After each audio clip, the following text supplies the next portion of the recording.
எந்த நாட்களில் எந்த தெய்வங்களை வழிபட உகந்தது என்று தெரியுமா? ஞாயிற்றுக்கிழமை.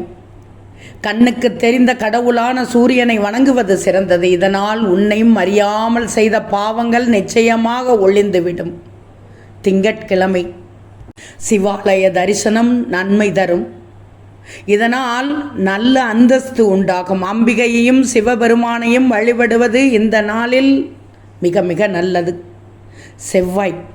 செவ்வாய்க்கிழமையில் சுப்பிரமணிய சுவாமி ஆலயத்தில் 6 விளக்குகள் ஏற்றி வழிபடுவதால் நினைத்தது நடக்கும். எதிரிகள் காணாமல் போவார்கள்.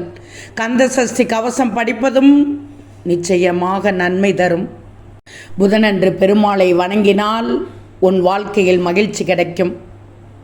வியாழக்கிழமை குருவாக என்னும் மகான்களை போற்றுவதற்கு உகந்த நாள். சாயிபாபா, ராகவேந்திரர் போன்ற மகான்களை ஆராதனை செய்ய உகந்த நாள். வெள்ளிக்கிழமை மகாலட்சுமி வழிபாடு நலன் தரும். கோபூஜை செய்வதோ பஞ்சமுக குத்து விளக்கினை ஏற்றி வைத்து பூஜிப்பது மிகவும் விசேஷம்.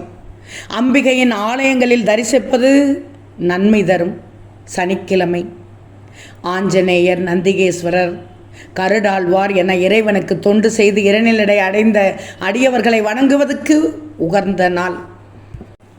விநாயக பெருமானை எல்லா நாட்களிலும் எல்லா நேரத்திலும் வணங்கலாம். நினைத்தவுடன் உன் மனக்குள் தோன்றுபவர் விநாயகர் மட்டும்தான்.